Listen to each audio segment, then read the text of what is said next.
You guys, Wollaston Beach. You can see nothing. Nothing. And you have police behind us. Dla Polaków. Jesteśmy na tej, jak się nazywa? Plaża. Na plaży. Jesteśmy na plaży, na Wollaston plaża. To jest jeden z największych blizzardów w tym roku.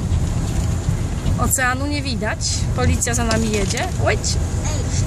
I no jedziemy zobaczyć, jak ten ocean wygląda, ale niestety jest taki blizzard, że nie widać go. No na dodatek gościu przed nami jest bardzo niebezpieczny, nie może jechać. Ślizga się. The guy on front of us cannot drive.